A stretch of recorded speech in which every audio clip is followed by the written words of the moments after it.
ಜಗತ್ತೇ ನಮದು ಇವತ್ತೇ ನಮದು ನಗುತ್ತಾ ಬಂದು ಬಳಗ ಸೇರೋ ದಿನವೇ ಹಬ್ಬ ಒಬ್ಬಟ್ಟು ಮದುವೆ ಎಲ್ಲೆಲ್ಲೂ ನಗುವೆ ಮುಹೂರ್ತ ಕೂಡಿ ಬಂತು ಹಾರಿ ಹೋಯಿರಪ್ಪ ಬ್ರಹ್ಮ ವರವಾಗಿ ನಮಗೆ ನಿನ್ನ ನೀಡಿದ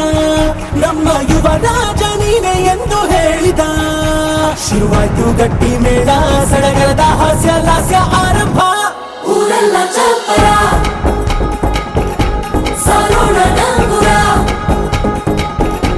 ನಿನ್ನಿಂದ ಸಂಗಮ